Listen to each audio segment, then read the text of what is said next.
All right, hey everybody, it is Totally, and I am back. I have 4 TTMs for you today, 1 baseball return and 3 football returns. We're going to get started with the football return first, and it comes from Jeff Gosset. First time that I've got Jeff Gosset back. I picked this card up, 1983 Topps, point for Team 80s, go us, at a antique mall a few weeks ago, before February 20th, so it's been a couple of weeks. Picked it up at an antique mall. They were selling 1980s football cards, like 10 for $1. So I picked it up. All I saw was a top card and the back card. And I said, why not? Why not try it?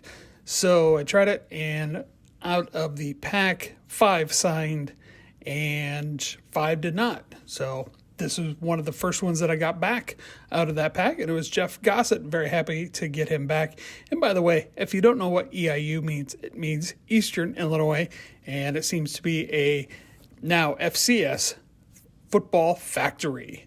We're going to get on to the next one, and it comes from Baseball Hall of Famer Dennis Eckersley. Second time that I've gotten Dennis Eckersley back, and as you know from previous TTM videos, I like to find out what hitters had the best of what pitchers.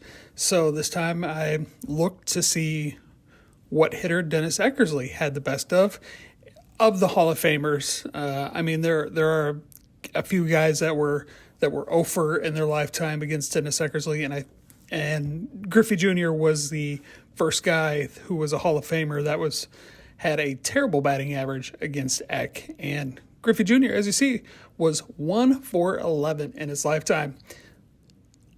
On the other side of that, the best hitter against Dennis Eckersley in his entire career was some guy named Robin Yount.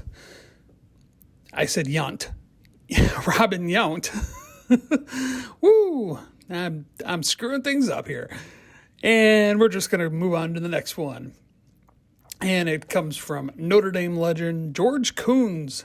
This is maybe the third time that I've gotten George Coons back. And speaking of antique malls, I picked up this 8x10 at an antique mall. I picked up 3 of them. They were kind of a bit pricier than I wanted to pay. And at the end of the day, I was like, I should just get them. Why not? And they're great photos. They're black and white, so they're great to be signed.